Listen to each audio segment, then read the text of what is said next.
you put it splendidly in simple language. Matt Canavan simply said, why are we currently letting other countries do what they like while we handcuff ourselves? And he called it an act of economic self-harm. Now, remember, I've talked about this as a national economic suicide note for years and years. Economic self-harm for no environmental benefit. What, though, is the consequence really now, in the language that you use, of the deal that's been done with the Greens?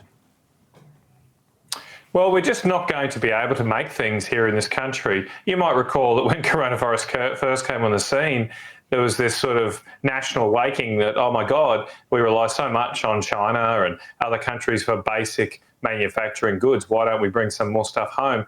That's not going to happen if we continue to adopt these kinds of policies. For example, Alan, the steel industry is under the gun through this new carbon tax. We, despite exporting the world's largest amount of coking coal and iron ore, the things that go into making steel, we now import 50% of our steel needs from overseas. Now, you're not going to build another steel mill, particularly given that the Labor Party has negotiated a hard cap with the Greens on this carbon tax. So it's not just a tax on current production, that's bad enough. It also means if you want to build a new steel mill to say, let's just say we should become self-sufficient again, you'll have to offset all of your emissions. You have to buy carbon credits for all of it, not just part of it as existing production. And that's going to be a cost widely above what anyone could afford. And you just won't get that happening. It also puts this tax goes on our petrol refining, our last two petrol refineries. Why would we put them at risk? Again, we're a massive net importer of oil. We should be building more refineries. Investors will go somewhere else. Now, let me ask this. Why then would outfits like BlueScope, the steel giant, and the explosives maker Orica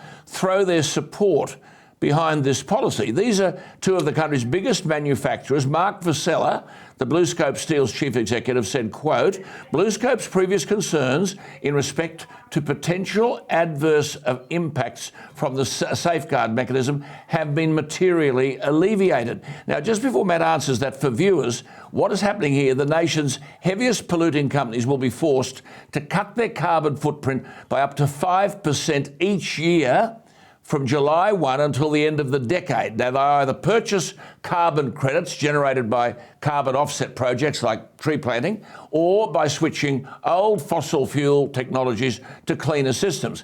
So, Matt, I don't understand. What is BlueScope Steel and what are Orica? What are they on about? There's a couple of reasons for why these major companies are doing deals with their own gravediggers, Alan, and one of those is because the nefarious thing about this legislation is the minister gets to decide how much carbon credits you have to buy.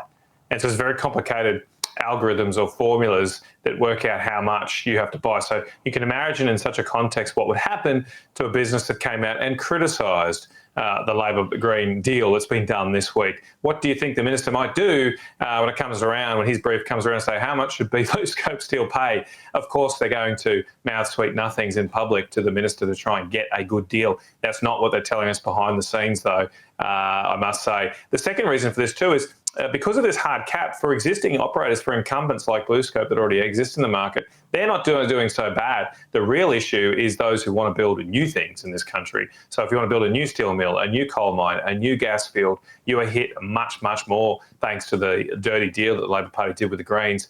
And it's often the way that incumbents are often welcome new regulation to the extent that it keeps out competition and entrance. But as I said, we're well behind the 8 ball on manufacturing. We need to regain lost ground by rehoming jobs, stopping China stealing our own manufacturing,